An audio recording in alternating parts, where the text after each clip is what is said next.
विधानसभा चुनाव से करीब 2 महीने पहले शिवराज मंत्रिमंडल में शनिवार को 3 नए मंत्रियों को शामिल किया गया। तीनों को राज्यपाल मंगूभाई पटेल ने राजभवन में शपथ दिलाई। नए मंत्रियों में सबसे पहले महाकौशल से गौरीशंकर बिसेन, विंध्य से राजेंद्र शुक्ला और बुंदेलखंड से पूर्व मुख्यमंत्री उमा भारती के भतीजे राहुल लोधी ने शपथ ली। शिवराज कैबिनेट में अब 33 मंत्री हो गए हैं, एक पद अब भी खाली है। इससे पहले मध्य प्रदेश कैबिनेट में 23 कैबिनेट मंत्री, 7 राज्य मंत्री थे।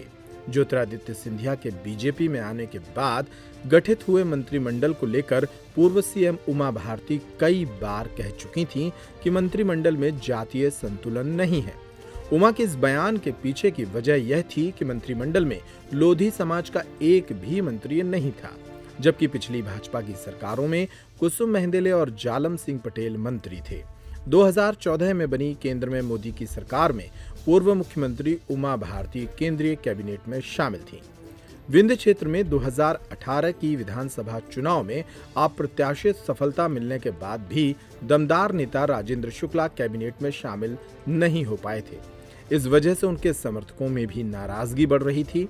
गौरीशंकर बिसेन महाकौशल में ओबीसी का बड़ा चेहरा हैं और पार्टी के सीनियर लीडर भी हैं, इसलिए उन्हें भी मौका मिला है।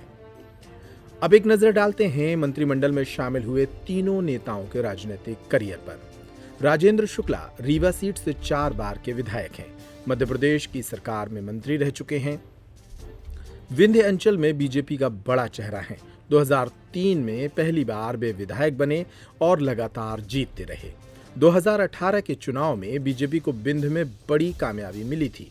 रीवा जिले की सभी 8 सीटें बीजेपी ने जीती थीं।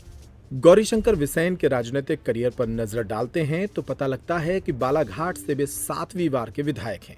छात्र जीवन से राजनीति में सक्रिय रहे गौरीशंकर बिसेन 1985, 1990, 1993, 2003 में विधायक बने। 2008 में 13वीं विधानसभा के सदस्य बने। लोक स्वास्थ्य यांत्रिकी सहकारिता मंत्री भी रहे। विधानसभा की कई समितियों के सदस्य और सभापति भी रह चुके हैं। 98 से 2004 में वे लोकसभा के सदस्य बने रहे। 25 दिसंबर 2004 को वे भाजपा किसान मोर्चा के प्रदेश अध्यक्ष बने। भाजपा अल्पसंख्यक मोर्चा और सहकारिता प्रकोष्ठ के प्रदेश प्रभारी भी रहे। मध्य प्रदेश भाजपा के 3 बार उपाध्यक्ष भी रह चुके हैं। अब बात करते हैं उमा भारती के भतीजे राहुल लोधी की।